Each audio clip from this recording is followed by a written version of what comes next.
Então, pessoal, vamos lá, vamos dar continuidade, tá bom? A gente vai, né, entrar nessa questãozinha que tá na questão de parentes, tá nessas questões aqui agora de parte familiar, tá? Temos aqui o livro, tal, o Código Civil, né?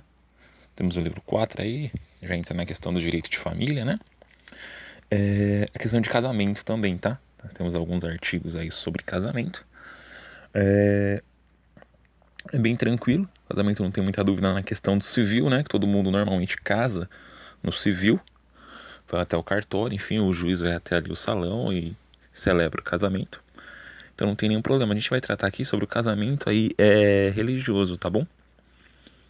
E porque nós não temos aí casamento religioso aí dentro da denominação, enfim, CCB, que frequentamos aí. Que não existe o casamento religioso. E se é possível o casamento religioso? Tem algumas pessoas que falam que não é possível, né? Enfim, é só dentro da Bíblia que é possível, fora não tem como. Então a gente vai analisar isso. Até o 1514, ele começa aqui, ó. Se você for lá no Código Civil, você vai ver do 1511 até o 1514. Ele fala sobre essas questões do casamento, né? Se você pode ter o casamento gratuito ou não, todas aquelas questões, tá bom?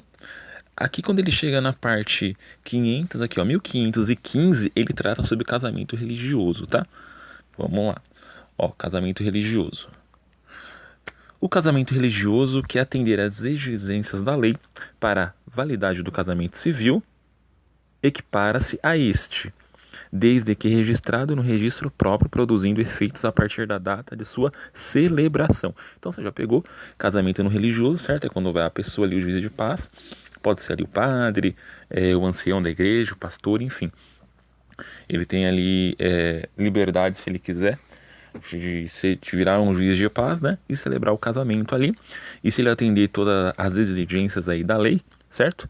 O casamento religioso ele vai se equiparar ao casamento civil, ele vai ter validade, certo? Equipara-se ao civil. E ele vai ser contado, claro, do dia que foi celebrado. Você vai ter uma data aí para se apresentar, mas ele pode também. Aqui, o registro do casamento religioso submete-se aos mesmos requisitos exigidos para o casamento civil. Então você vai ter que ir lá, claro, na serventia, no cartório, certo? De pessoas naturais aí. E você vai fazer o registro. Normalmente vai ser registrado ali no livro B, né? Livro B especial. Tem um livro B normal mesmo e um livro B especial que é para essas questões, né, de casamento aí religioso. Aí temos alguns parágrafos aqui específicos lá. Ó.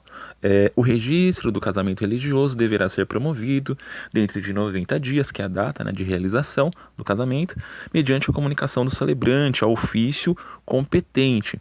Então aquela pessoa que celebrou ali, foi celebrante, enfim, ela vai avisar, claro, ela vai ser juiz de paz aí, já ter uma comunicação no cartório, ou por iniciativa aí de qualquer interessado. Claro, tem que dar publicidade para aquele ato que haja sido homologado previamente, habilitação, do Código de Habilitação, Código Civil, após referido prazo. Tá, maravilha.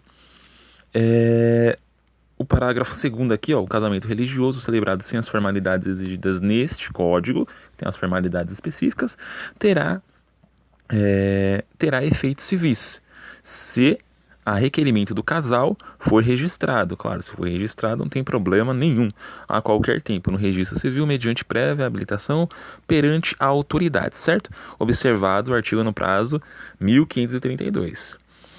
Aqui, o 3, aqui, ó, o parágrafo 3º, será nulo o registro civil do casamento religioso se antes dele qualquer dos consorciados ou cônjuges, enfim, certo?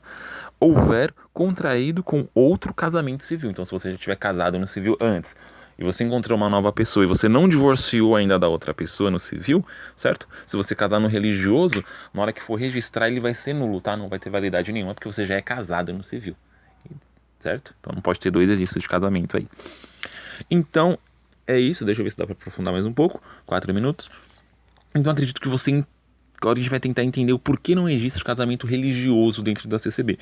Por que não existe o casamento religioso? Porque para existir o casamento religioso, o ancião, no caso, ele deve virar um juiz de paz, certo? Vai fazer um cursinho para virar um juiz de paz específico, vai passar por um treinamento e vai ficar liberado para ele fazer o casamento religioso sem problemas. O problema é questão de confirmação de casamento, tá? Se o ancião ele tá celebrando um casamento, então subentende que ele tem a revelação que aquele casamento é confirmado por Deus, tá bom? Eu não vou entrar na questão de tópico aqui de 2007, mas subentende-se que ele teve a confirmação que aquilo foi confirmado por Deus. Então ele vai celebrar o casamento, certo? Se por algum motivo, dali pra frente, aquele casal se divorciar por algum motivo específico, vai ficar subentendido que aquela revelação era falsa, tá? O ancião que ministrar aí o serviço de casamento, ele vai ser tido como um falso profeta, porque ele teve uma revelação, certo?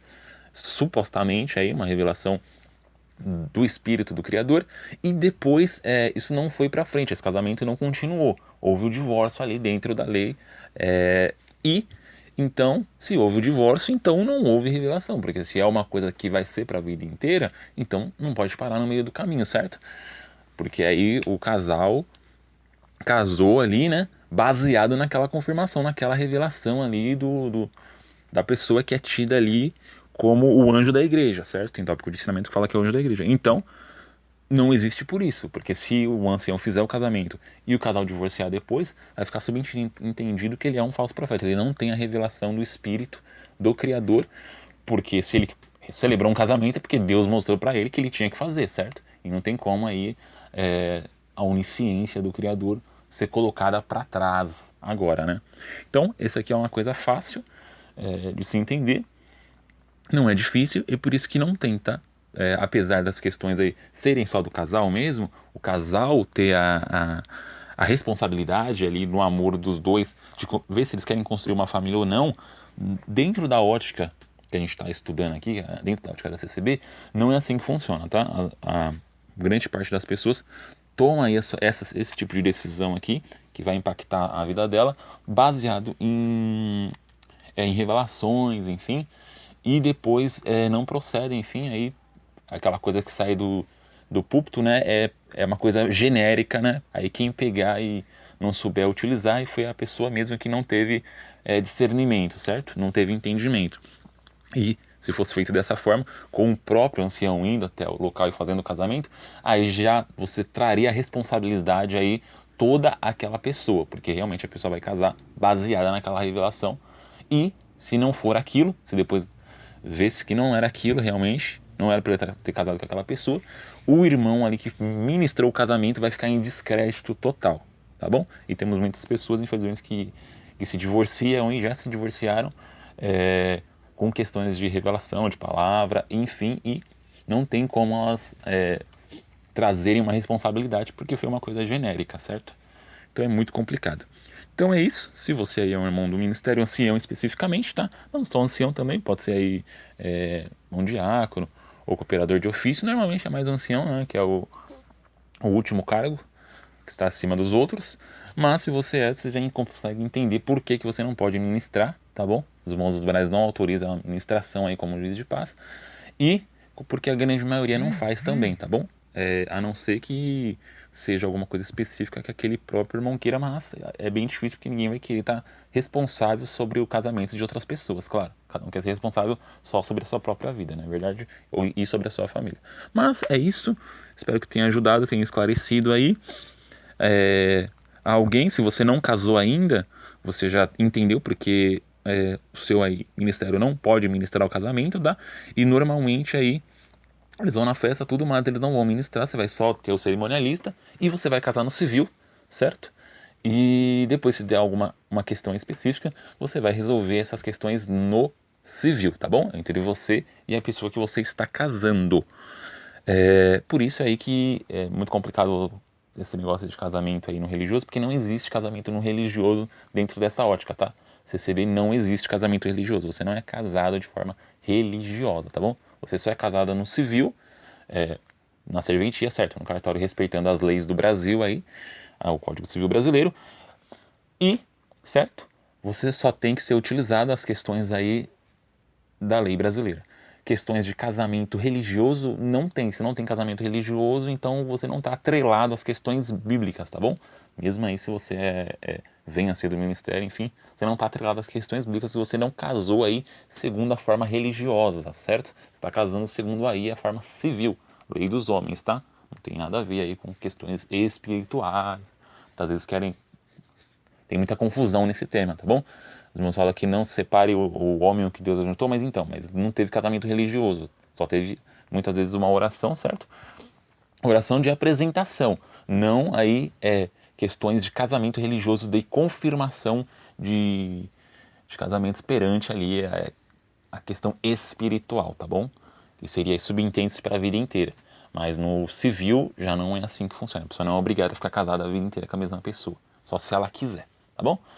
Então é isso. Bom, espero que tenha te ajudado. Também se você é moço ou moça, para você entender isso aqui, né? Vai estar aí na da mocidade. Porque quem já casou e não conseguiu compreender, também está compreendendo agora, mas é importante para a mocidade que está casando agora, tá bom? Que tem muitos problemas aí no princípio de casamento aí para escolher a pessoa certa também, né? E para compreender porque as coisas podem, porque elas não podem, porque elas acontecem ou porque elas não acontecem, tá bom? Então aí, Deus abençoe e